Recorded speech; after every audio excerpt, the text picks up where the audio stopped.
За сайн уу тархины акрыг сонсдог дагагчдаа зориулаад нэг дүүхэлцгсэн гэсэн тийм 3 сэдвийн хүрээнд онлайн хилцүүлэг маягийн ямиг цувралаар хийгээд үздэг юм л гэсэн тийм бодлын үднэс туршиж байна. Тэгэд манайхан таалагдсан болсон болоогүй хэсэг талаарх мэдээлэл комент хэсэг сайн үлдээгрээ гэж уриалж байна. Ер нь дүүхэлцгсэн гэсэн шалтгаан нь бол 2 3 зүйл шүү дээ. Тархи гэдэг тархины акр гэдэг энэ өөрөө нэг тийм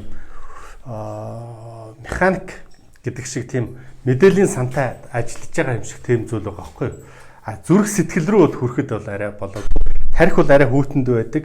Зүрх сэтгэлийн тэр халууныг хэрхэн яаж илэрхийлэх үү гэж илэрхийлж чадахгүй явж байгаа дүүхэлцгсэн гэдэг үг болсон. Энэ өөрөө нэг илүү дутуу бүх ачаагаа хаяад нэг уяа сойлгон таарад яг одоо уралдуул уралдаа алалцуул алалцээ барилдуул барилдээ одоо юу гэдгийг ингээд бүх 90 ханах дээр дүүхэлцдэг гэж байгаа. Тэгээд оюун санааны, бие бялдрын, сэтгэл зүрхний 90 ханаад уралдаанд төрүүлэх бэлтгэл нь хангагдаад ирэхээр дүүхэлцгсэн гэдгсэн тийм санаатай. Ер нь тийм илүү дутаа ачаанаасаа хэдүүлээ салах гээд үзүүл яасан.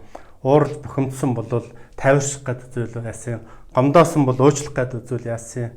За юу гэдэг нь ямар нэгэн асуудал игдээсэн бол хэдүүлээ одоо эвлэрэх гээд үзүүл яасан. Энийг л нэг тийм сая 500 мянган хавтгай хонхор дээр бол бид нар бүгдөө 3 саяулаад амьдарч байгаагаас чааш одоо энэ хонхор дотроо очроо олчвол яасан бэ гэсэн тийм санаагаар дүүхэлцгсэн гэдэг хэлцүүлэг явж байгаа. Энэ хэлцүүлэг маань 3 сэдвийн хүрээнд явагдана. Энэ сарын хугацаанд.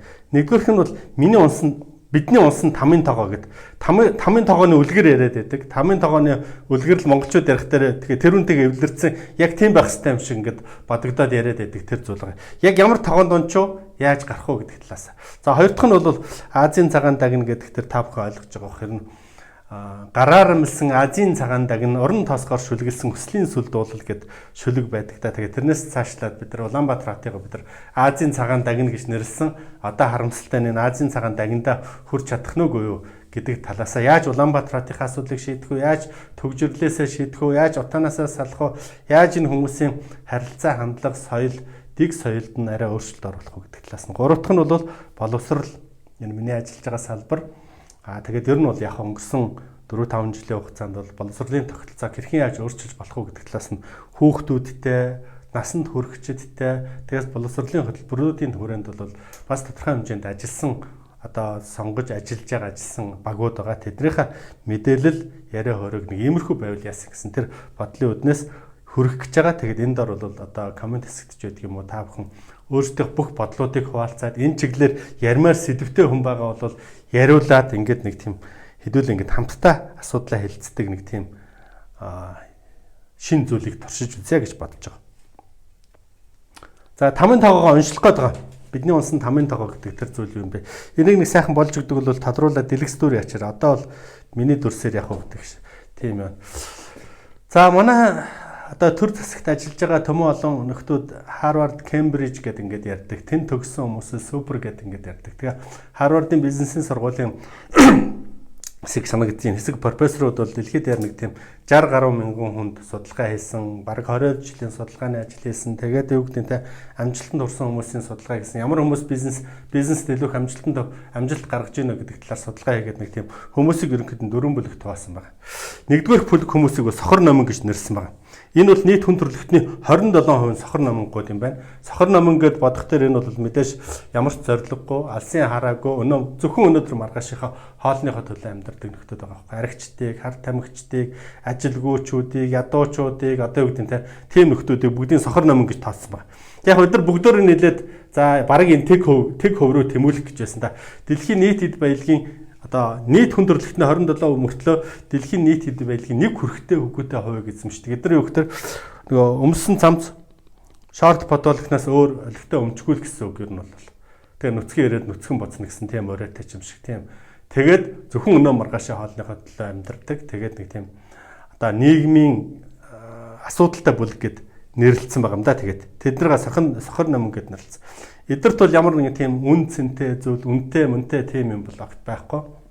5 цаас өгсөн тэр бүх зүйлд өнөө маргаашийнх нь хоолыг өгсөн, өнөөдрийнх нь хоолыг өгсөн тэр бүх зүйлүүдийн төлөө амьдардаг гэсэн үг.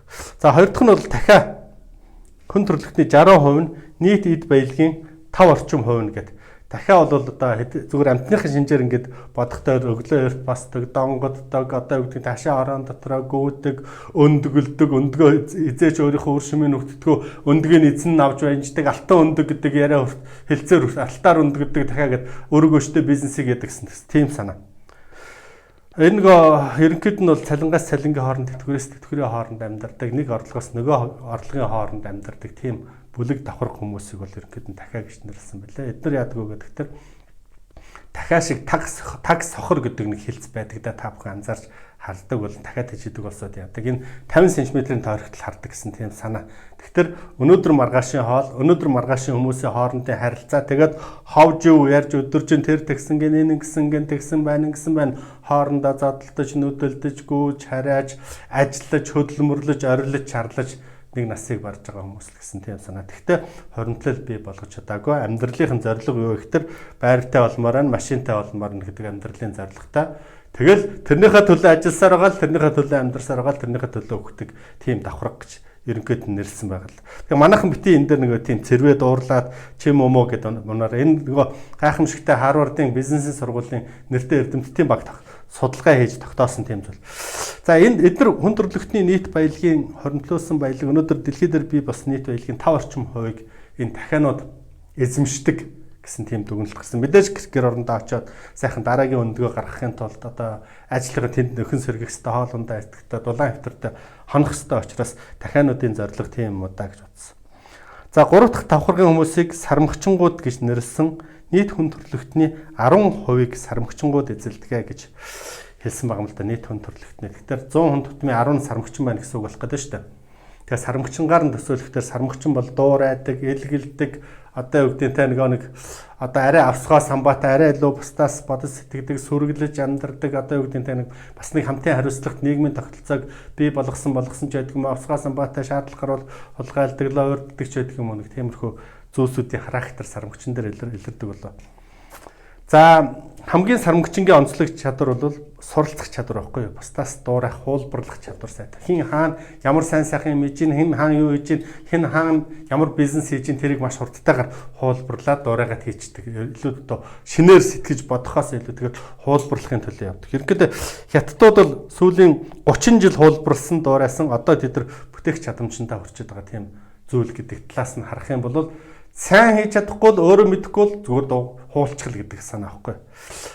За эдгээр бол яг хуу санхүүгийн эрхчлөөнд хүрсэн хүмүүс гэж нэрлсэн байна бас. Нэг талдаа бол явах гэсэн газараа явцдаг, хөдөлж авах гэсэн юм хөдөлтөд авчдаг, заа сураад боловсрчдаг, өөрийгөө хөгжүүлждэг, нийгмийн амьдрал идэвхтэй оролцдог гэдэг ингээд. Авсгаа самбаатай нэг одоо бидний ярьдгаар бол бас нэлээд тийм нийгмийн дунд дээд давхарга руу хүчин зүтгээд тэмүүлж байгаа ажил хэрэгч хүмүүс. Нийт эд баялагын 15%-ийг эдгээр эзэмшдэг. 10% мөртлөө 15% эзэмшдэг гэсэн тийм санаа гарч ирсэн байна. За 4 дахь давхаргын хүмүүсийг муурнууд гэж нэрлсэн 3% хүн төрөлхтний 100 хүн байлаа гэж бодоход 3 нь муур байх нь шүү дээ. Нийт эд баялагын дэлхийд дээр байгаа эд баялагын 79%, 80% энэ муурнууд эзэмшдэг. Эрх мэдлүүдийн албан тушаалуудын эд баялагын 80%-ийг муурнууд эзэмшдэг. 3% мөртлөө дэлхийн нийт баялагын 80%-ийг эдгээр эзэмшдэг гэдэг. Тэгэхээр энэ дэлхийг ерөнхийдөө атгаж хөдлөгдөг нөхдүүд гэсэн санаа авахгүй юу? Зүгээр ингээд анзаараад харах юм бол.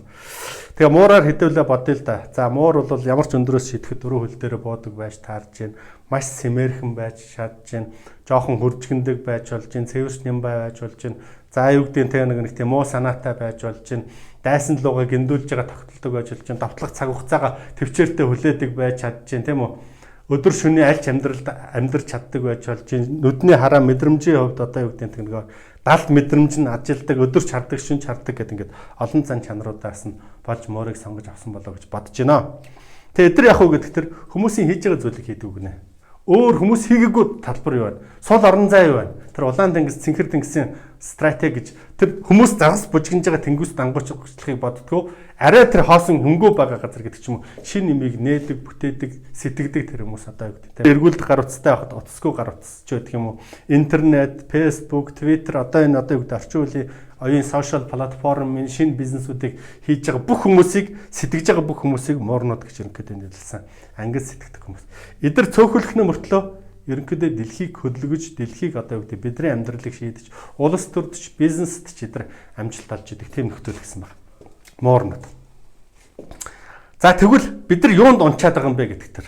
Юунд унчаад ягаад цаашаа ер нь бид нар ч төдийгүй дэлхийн нийт ингээд нэг сонирн болчоод дандаа ардчилсан сонгуулиар яваад байдаг мөртлөө ардчилсан сонгуулиар яваад байдаг мөртлөө хамгийн сайн сайхан зүйлийг бодож олсон өнөөдөр хүндрэлтэн энэ ардчилсан сонгуулиас илүү зүйлийг бодож олж олоогүй гэдэг Уинстон Черчиллийн үгийг бид нар байнга амтай болгон дурддаг мөртлөө ягаад дэлхийн ертөнцийн улмал хүндрээд улмал баяадуугийн ялгаа гараад нөгөө Европчин цагаачтай дарагдаад Америкч нь одоо үгдийн годомжны тэнэмэл аригчид тамхичдаа ч гэх юм ингээд энэ тогтолцоо ингээд буцаад юу гэдэг тийм гацах төлөв рүүгээ айл хэдийнэ орцсон. Тэгээд дэлхийн нийтийн сэтгэгчид бол шинэ гарц шинэ онол шинэ одоо юу гэдэг нэг үзэл санаа үзэл баримтал хайж байгаа. Тэр хайлтын үзүүр нь бидний яриад байгаа тэнгэр үзэл дотор байгаа байхгүй. Тийм учраас наашаа ирээд байгаа тийм зүйлүүд байгаа. Тэр өнөөдөртөө бид нар ардчтаас илүү сайн зүйлийг бодож олоогүй гэдгсэн утгатай Черчиллийн үгийг яг ингээд одоо интернетээр бичээд хайгаад ингэсэн чинь 1947 оны 11 сарын 11-нд Их Британий нэгдсэн улс ба Хойд Ирландын парламентод цугларсан эрхэм хүндэт нийгэмлэгүүдийн төлөөлөгчдийн өмнө үг хэлсэн үг болж таарч. Засаглалын олон хэлбэрүүдийг туршиж байсан. Энэ нүгэл зовлон дэлхий дээр цаашид туршиж үзсээр байх болов гэж олон янз бүрийн хэлбэрүүдийг туршсаар байх болов гэсэн тийм санаагаар. Гэвч хинч ардчлалыг засаглалын хамгийн сайн бүгдэд таардаг цорын ганц арга хэлбэр гэж зүтгэдэггүй билээ. Харин тэгвэл энэ нь урд өмнө хэрэглэж ирсэн бусад засаглалын хэлбэрүүдийг хэрв тооцохгүй гэж байгаа юм бол ардчлал бол хамгийн муу засаглалын хэлбэр гэж хэлсэн гэж. Яг ингээд хэлсэн үгийг ингээд хайгаад орчуулад үзэх тэр ийм үг харагдаж байгаа. Тэгээд бид нар лөө нөгөө нэг гоовлцсан сохрын газар сохор яв доглонгийн газар доглон яв гэд манжууд бид нар лөө гоовлаад оруулсан шиг төрийн төлөө огтон боож өгöd яадаг гэдэг шиг гоовлцсан шиг яг гоовлаад бид нар нөгөө ардчлал сайн сайхан гэдэг юмны төлөө ингээд тэмүүлжсэн тэр хүлээлт рүү очиад энэ хүний яриаг гоовлаад хийсэн бол таарч. Тэгвэл энэ ардчлал өөрөө тодорхой цаг хугацаанд бол мэдээж одоо 60-70-аад оноос 2000 оны 70-аад оноос эхлээд жинхэнэ утгаараа бол 60-аад оны төгсгөл 70-аад оны ихээс эхлээд 2000-аад оны эхний 10-аад он хүртэл бол нэг тийм 40 орчим жил бол дэлхий дээр одоо юу гэдэг хөгжил дэвшил сайн сайхан бүх юмны одоо манлай гэх юм уу да бүх юм энэ ардчлалаас үүдэж бий болж исэн бол одоо буцаад нөгөө ардчлал маань мухардалд орчоод байгааг бол анзаарч харж байгаа болоо гэж бодож байна. Тэгээ бид нар юунд унчваа гэдэг тэр одоо нэг ардчилсан сонгуулийн тогтолцооны алдаа энд гараад байгаа байхгүй. Ардчилсан сонгуулийн тогтолцооны алдаа. Бүх хүн сонгуул саналаа өгсдөө, бүх хүн саналаа өгтөө одоо үгтэй өгжиж төрөө төшүүлэх хүмүүнээ төрийн эрх барих хүмүүсээ одоо сонгодгийн тэгж ардчилсан ардчилсан парламент маань тэгж ажилдгаа гэд одоо бид нар итгэцэн 30 жил сонгуул хийлээ. Сонгуулиас сонгуулийн хооронд 76 одоо 126 одоо сонгуулиас сонгуулийн хооронд улмал дороотхоос биш сайжрахгүй байгааг бид нар харж байгаа. Энэ өөрөө нөгөө ардчлалынх нь нөгөө ардчилсан сонгуулийн тогтолцооных нь алдаа юм болчиход байгаа байхгүй. Яагаад алдаа болчиход байгаа юм бэ гэдэг тэр. Одоо нөгөө сохор номин дахиад нарт таалагдах хэрэгтэй болж хөрж байгаа. Сонгуульд нэр дэвшиж байгаа хүн олон хүний санал авах хэрэгтэй. Олон хүний санал авахын тулд тэр нөгөө сохор номин болон дахианууд таалагдах хэрэгтэй болж. Тэд нар ядгүй тэр өнөө маргаашийн төлөө бодохгүй, улс орны ирээдүйн тухай бодол авахт байхгүй. За юу гэдэг те нөгөө ходоодоор сонголтоо өгдөг, саналаа хөдөлдөг давхар байхгүй юу? Дэлхийд яар л тийм байна. Дэлхийд яар л тийм байна. Зөвхөн Монголд ч биш. Тэд нар 87% учраас тэдний шийдвэр өөрөө төрийн бодлогын шийдвэр болчиход байгаа. Учраас тэд нар таалагдах хэрэгтэй. Нөгөө 87% таалагдах хэрэгтэй. Тэдний саналыг худалдаа авах хэрэгтэй. Улс төрд энийг саарал давхар гэж нэрлэдэг. Саарал давхаргийн саналыг худалдаж л ав. Тэд нар угаасаа гэгээрэхгүй. Угаасаа тэд нар юм ойлгохгүй. Нэг үг чэйждвэл тэгээ шууд худалдаж авал гэдэг тийм өөрөө одоо юу гэдэг манай энэ улс төрийн эрх барьж байгаа том намуудын одоо PR-ийн багууд бол дандаа тийм байдаг. Шийдвэр гаргуул гэж. Хинээр шийдвэр гаргах. Засгийн эрхийг тэр ялсан, энэ олонх болсон, олонхын саналын дэмжлэг авсан гэдэг байдлаар тэр хар мас гэдэг тэр хар масаар шийдвэр гаргуул, хар масаар шийдвэр гаргуулах тэр тодорхой тооны залхиа этгээдүүд гэдэг юм уу да нөгөө сохор муурнууд гэдэг юм уу дандаа нөгөө мөнгө тарааж эрх мэдлийн оргилж хурж байгаа тэр нөхдүүд хар масаар шийдвэр гаргуулад тэгээд тэдний нэрийн өмнөөс засгийн эрхийг бариад дураараа төглөх боломжоо энэ сонгуулийн тогтолцоогоор л дамжуулж нээж байгаа. Яг Америкийг бид нар ярьдаг, Англиг ярьдаг. Англич нь бол лордын танхимтай нөгөө хар масынхаа дахианыхаа сонгуулийн саналыг зөөлөх өөр арай шийдвэр гарах арай элитийн давхар тэндээ бий болгоцсон. Америкт бол төлөөлөгчдийн танхим, сенатын танхим гэсэн тийм зүйлүүд бий болгоцсон байгаа гэд аль болохоор одоо юу гэдэг нэг тийм дээд танхим, доод танхим гэж хийгээд аль болохоор нөгөө нэг тийм хар масынхаа савлгааг зөөлөж арай нэг дээртэнд арай дараагийн нэг арай нэг тийм төлөвшсөн ухаалаг хүмүүс нь ярилцах давхарга бий болгодог нь одоо парламентыг хоёр танхимтай хийдэг ч юм уу тиймэрхүү хэлбэрлөө хийж явж байгаа улс орнууд арай гайгүй зүгээр шууд олонхын санал нь төр болж байгаа газар бол дандаа уналтанд орж байгаа. Дандаа уналтанд орж байгаа. Дандаа нөгөө популистууд, цэцэрлэгчид, хоосон амлагчид, урлагийнхан, спортынхан, олонний танил хүмүүс, инфлюенсерүүд гэж байгаа тэр хүмүүс юу гэдэг нь засгийн эрхийг авдаг тийм л жамтай. За чөлөөт ардчилсан сонгуулийн үр дүнд ямар бий болчиход байна уу гэхээр одоо цаашдаа бол энэ дэлхийд дээр бий болж байгаа үзэгдэл бол энэ төрөө байгуулах зардал, сонгуулийн зардал цаашдаа улам өсдөг. Энэ бол ойлгомжтой. Одоо бол улс төр гэдэг бол зөвхөн тэр бумтангуудын тоглоом болж хувирын цаашдаа улам л илүү их мөнгө шаардна, улам л илүү тэр бумтангууд тийшээ одоо орох шаардлагатай болоод хувирна. Тэр нь өөрөө яаж ийнү гэхээр мөнгөгүй бол чи ухаантай чи үгдийн тань нэг бодлого боддог одоо юу гэдэг манайхны ярьдлаар бол тамхтан тусгай зайтай байгаад огт нэмэргүй л гэсэн үг. Хэдхэн одоо юу гэдэг тань үндэстэн дамсан корпорацууд мөнгөний төлн эсвэл гадны санхүүжүүлэгчид төлн тэр санхүүжүүлэгчдийнхаа өмнө дандаа өртөө амьдрна гэсэн үг. Нөгөө улс төрчтөн. Тэгээд тухайн улс орныхоо баялагийг тухайн одоо сонгуулийн компанид ажлыг санхүүжүүлсэн тэр бүх хүмүүстэй дандаа үн цэнэггүйгээр алддаг. Улс орны тусгаар тогтнолууд энэгээр дамжиж явна л гэсэн. Сая зүгээр нэг үгөө хэлэхэд бол манай сум орон нутаг хөдөөнийхэн бол орон нутгийн сонгуульч харахад ялгаа авахгүй, их хурлын сонгуул харахад ч ялгаа авахгүй. Зүгээр улаан цагаан нэгнээсээ нуугдаад зарцсан шүү дээ. Тэр мөнгө хаанаас гарсан бэ гэдэг тэр гаднаас санхүүжигдсэн. Эсвэл одоо энэ уул уурхайн баялагийг зарна, газрыг зарна гэж амлалт өгж иж мөнгө өсгсөн тэр мөнгүүд л байна. Хүн болгон мэдж байгаа юм уу? Тэгтэл яг өнөөдрийн одоо юу гэдэг нь те маргаашийн өөхнөөс өнөөдрийн уушгин дээр гээд хэдүүлээ нэг нөгөө зарцсан учраас өнөөдөр бидний тогтолцоо цаашаа сонгуулийн хооронд улмал хүндэрнэ гэсэн үг. За мөнгө төлсөн хүн дуугаар дахиална гэж энэ одоо барууны ардчилсан тогтолцоо гэж байгаа энэ капиталист тогтолцооны гол өрөө мөнгө төлсөн хүн дуугаар солино. Яг ийм тогтолцооны үед яадаг вэ гэхээр цүнх баригчид, долоогчид нөгөө гадна дотны тавиулууд гэдэг юм уу да. Тэрний хүн, энэний хүн гэдэг ингээд бид нар нэг нэрлэлсэн хүн одоо юу гэдэг юм бид нар хэдий ч эрхчлөөд Монгол улсын иргэд гэж өөрсдийгөө үзэж байгаа боловч бид нар өөрсдийгөө хин нэгэн хүнд өмчлүүлэхийг хүлээн зөвшөөрсөн тийм сэтгэлгээтэй байх өнөөдрийн цаг үед. Женко Баталгын хүн, оюун урдны хүн, хөрс өхийн хүн гэсэн тийм нэгнийг өөрийгөө өмчлөхийг хүлээн зөвшөөрсөн тийм ард түмэнтэй байгаа байхгүй. Тэгэхээр бид нар огт өөрчлөлтөг. Тэр өмчлөгдсөн тэр тавиулууд зарим нь одоо юу гэдэг тийм бид нар хин нэгэнд улс төрчдөд өмчлөгддөг. Бидний өмчлөгдөж байгаа улс төрчдийг цаанаас нь нөгөө санхүүжүүлээд мөнгөний төрснөөр хятадууд найддаг юм, орсууд найддаг юм, Америкууд найддаг юм уу? Тэдэр нь давхар ингээд нөгөөдөлийг өмчлөсөн юм. 3-4 давхар барьцаатай нийгэмд амьдраад байгаа байхгүй. 3-4 давхар барьцаатай нийгэм. Тийм барьцаа тэр сүлжээнд орсон хүмүүс л ажил албан тушаалын шатаар явна. Тийм хүмүүсийн бизнес л цаашаа цэцгэлнэ. Энэ бол өнөөгийн нийгмийн хууль. Өнөөгийн тогтолцооны хууль. За тэгээд эхлэхдээ сонгогчд улам улс төрөөс хөндөрч эхэлдэг. Улс руу үзий ядаж эхэлдэг. Ваа гэсэн дандаа л өөрчлөлтөд өөрсдөө нэг гигантэн болох гэж байгаа шүү дээ. Нэг талдаа яг цагаа тулах төр бүгдөө зардаг боловч өөрсдийгөө цэвэрхэн гэж үзээд нэг улс төрчдөө муулдаг. Мол өөрчд бид нар хамаагүй, бид нар тамаагүй, тэд нар бидний санал мал хар хайрцаг руу ороод алга болсон гэд ингээд янз бүрийн юм руу өөрийнхөө нэг болохыг саналаа нуусан болохыг чихийг хичээгээд эхэлдэг. Тэр хэмжээгээр сонгогчд улс төрөөс хөндөрөх нь илүү их тийм эрүүл бодолтой улсууд улс төрөөс хөндөрөх нь өөрөө үүдээ тийм энэ систем өөрөө ажиллах тэр нөгөө ловрын механизм ажиллах нөхцөл нь тэр хэмжээгээр бүрддэг байхгүй.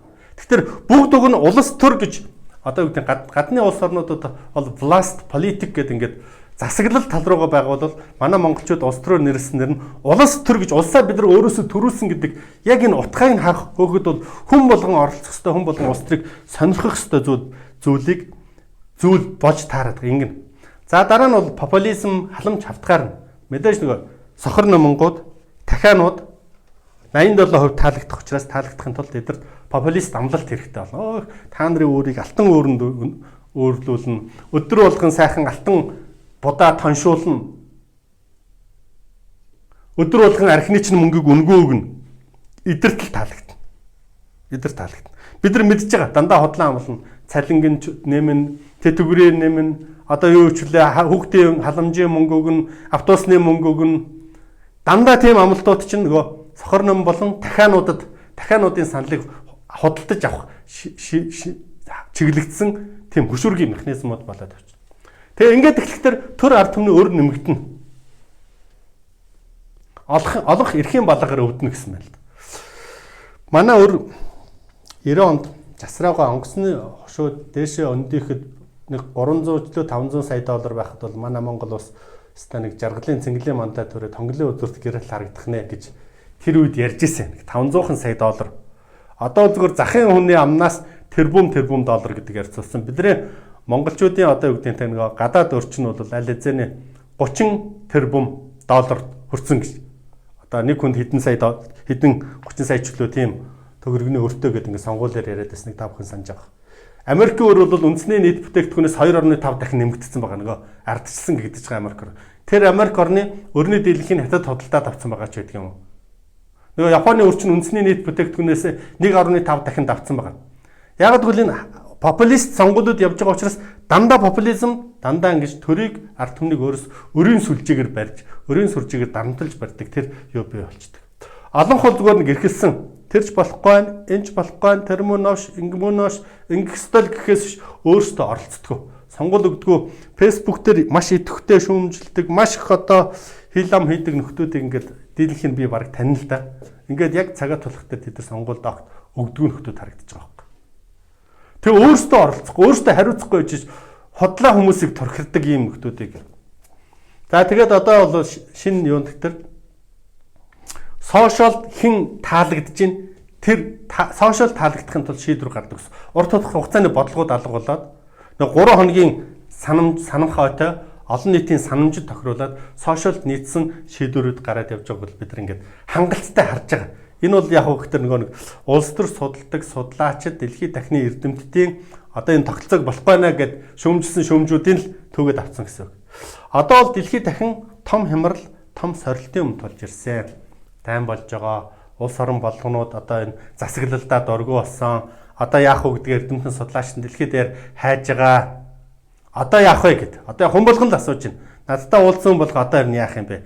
Чи бол баахан тэнгэр мэнгэр баахан юмарчлаа, баахан хүмүүсийг танилцуулчлаа, боллоо, ойлгож гин нэг юм байх хэрэгтэй байна гэд хүмүүсийн тодорхой ой санамжинд нь юм орчлоо. Одоо боллоо. Одоо яах вэ гэдэг. Одоо чамд ямар арга зам байгаа. Дараа үнэхээр байгаа юм бол тэр дараагийнхаа юмыг яр гэдэг тийм л юмнууд ингээд тасралтгүй сүүлийн сонгуулиас хойш ингээд хүмүүсийн шахалт яриад байгаа учраас өнөөдөр би энэ тухай бас ярьж байгаа. Ер нь бол гарц шийдлүүдийн тухай өнгөрсөн 10 жилийн хугацаанд сүүлийн 5 жилийн хугацаанд энэ олон эрдэмтэн мэрэгд эрдэмтэн судлаачтай ярьсны дүнд за нэг энэ нь л иймэрхүү чиг хандлага байх юм байна гэсэн тэр гаргалгаа шийдлийн тухай одоо ярья гэсэн тийм бодлого. Тэгээд за хэрвээ бид нар яах вэ гэдэг. Өнөөдрийн 5 тооноос бид нар яг энэ онлоор энэ аргачлаар бол огт гарч чадахгүй. За манай төрд ажиллаж байгаа их хурд сууж байгаа 126 гишүүн, засгийн газарт байгаа гишүүд, за одоо юу гэдэг нь төрийн бүх шатны албан тушаал дээр томилогдож байгаа залуучдыг харах дээр за Улаанбаатар хотын өндөр төлбөртэй сургууль суусан, за гадаад хэлний ч юм уу ямар нэгэн хятад, Америк, Англи одоо юу гэдэг нь ямар нэгэн гүнзгийрүүлсэн сургалтанд суусан. Аав ээж нь төлбөрийн төлөөд баруунд боловсрол эзэмшсэн. Америкт ч юм уу тэр баруун хятад, Япон, Солонгос гэдэг хааны газар боловсрол эзэмшсэн.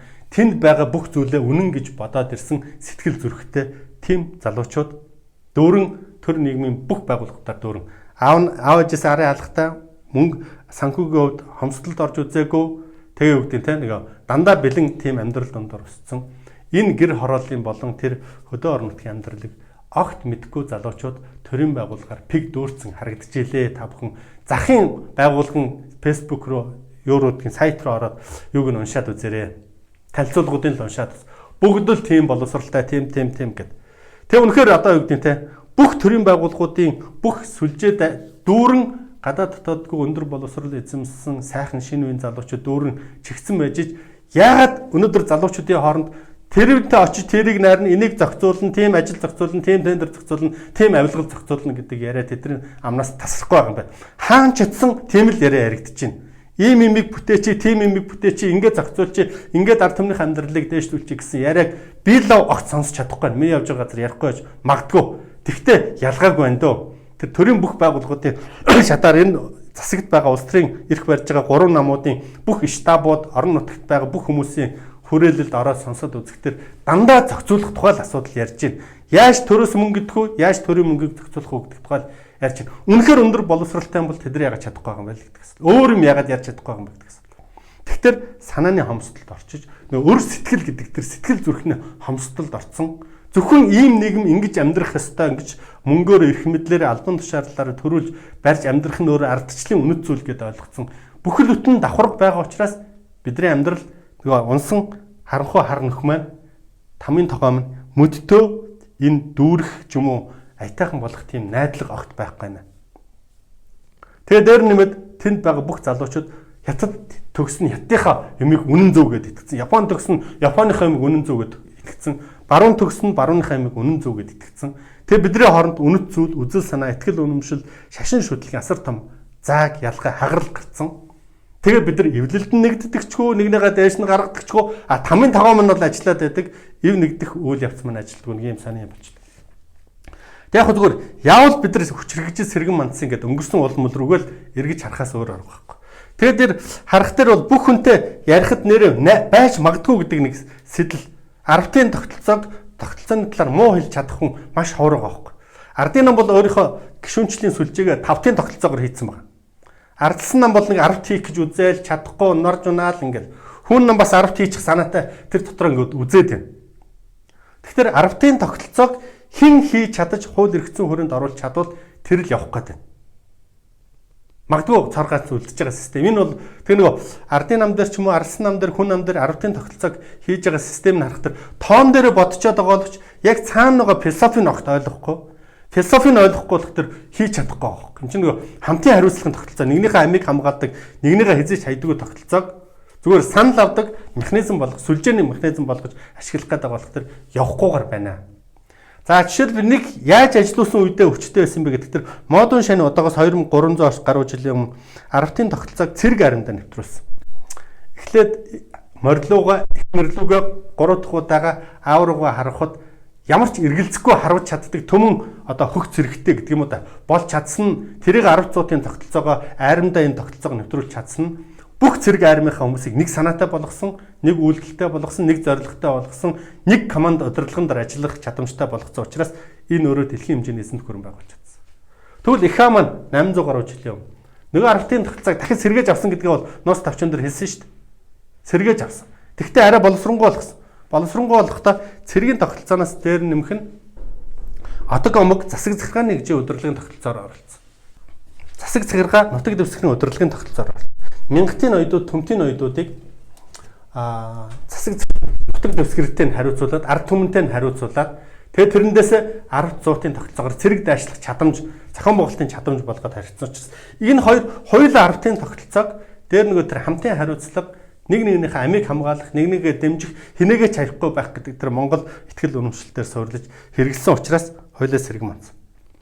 Тэгвэл бид нар 10-ын тогтолцоог өнөөдөр юу руу хийж чадвал болохгүй гэдэг тэр сонгуулийн системэл 10-ын тогтолцоогоор хийж чадах юм бол магадгүй нэг тийм бүхийн барилдаан тав давж начин болдог шиг арай нэг тийм чангарцсан, арай нэг одоо юу гэдэг нэг тийм дүнгүүрүүд нь гэдэг юм уу да начны болцол хангадаг шиг 2 сая 400 мянган орчим сонгогчтой гэж бодох юм бол бид нар 240 мянган орчим 10-т бий болох юм. 240 мянган орчим 10-ын ахлагч нар одоо юу гэдэг те төрийн албанд орох эрхэн нээгдэх хэлбэрлөөч гэдэг юм.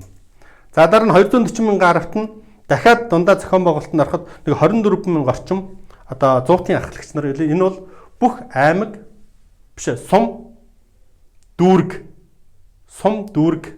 одоо юу гэдэг те сум дүүргийн бүх шатны иргэдийн төлөөлөгчдийн хуралд энэ 100-ын ахлагч нар сууж ижил шийдвэр гаргах хэрэгтэй. Ер нь бол монголчуудын нөгөө хамтын хариуцлагын тогтолцоо гэдэг бол 10 хүнийг хариуцж чадвал 100 хүнийг хариуцвал 100 хүнийг хариуцж чадвал 1000 хүнийг хариуцвал 1000 хүнийг хариуцуулж чадвал төмөн хүнийг хариуцвал төмөн хүнийг хариуцж чадж байгаа үнтэй л төрийн хэрэг ярилцсан гэдэг болохоос биш.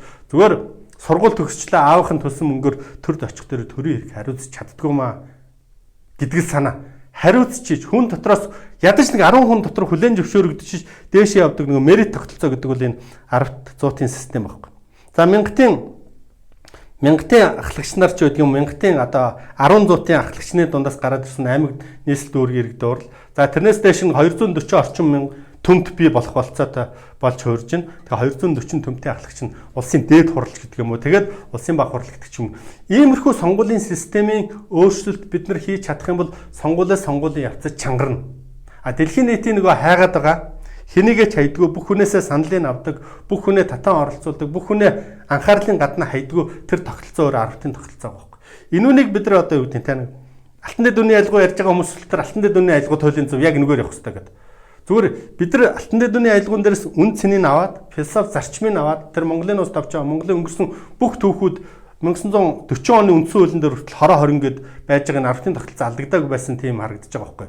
Тэгэхээр энэ үнэт зүйл зарчмуудыг аваад орчин үеижүүлээд орчин үеийн оюун ухаан эрдэмтэн мэрэгдийн оюун санааг тусгаад яг ийм сонгуулийн хууль, яг ийм засгийн нутгийн удирдлагын тухай хууль тэгээд цаашаа магадгүй эндээсээ дамжуулаад засгийн газраа, улсын дээд шүүхээ, үндсэн хуулийн цэцээ, аймаг нийслэлийн засаг дарганараа энэ системийн шалгуураар дамжуулж шалгадаг ийм сонгодог ийм босоо пирамид хэлбэрийн тогтолцоог бий болгож чадах юм бол бидний зовлон арилна. Энэ болтлоо маш их цаг хугацаа зарцуулна. Магадгүй бид нар бүх хүн одоо цөхрөөд за энэс өөр гарц гаргалгаагүй боллоо гэж бодсон үедээ л явах. Зүгээр яаж энэ тогтолцоог нэвтрүүлэх үү гэдэгтэр зүгээр арга зам нэг 2 3 зүйлэл харагдаж байгаа. Нийт иргэдийн 3/1 нь ойлгож чадвал гэдэг чинь дор хаяж 600 мянган хүн нэрээ тийм байх шүү. Энийг ойлгох хэрэгтэй. Энэ өөрөө төрийн бодлого болох хэрэгтэй гэж ойлгосны дараа энэ үйл ажиллагаа төрийн бодлого тусах анхны шатны одоо алхам болж эхэлнэ.